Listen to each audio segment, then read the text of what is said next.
So my name is Jeffrey Miller. I'm one of the owners and coaches at South Denver Fencing Academy in Denver, and I coach about 90 fencers. In practice, the timeline feature is fantastic. It tells the fencers exactly what happened.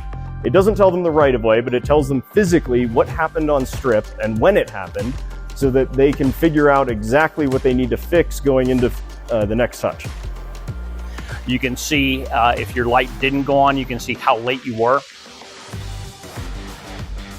But even if it's hit and then parry, or parry and then hit, you can actually see that on the box.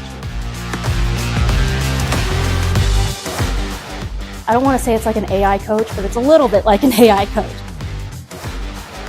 And then over the last several months, or the last probably better part of a year, he's slowly but surely updated and updated and updated and updated and updated and made the boxes better and better and better and better. It has evolved in the 6 months that we've had it.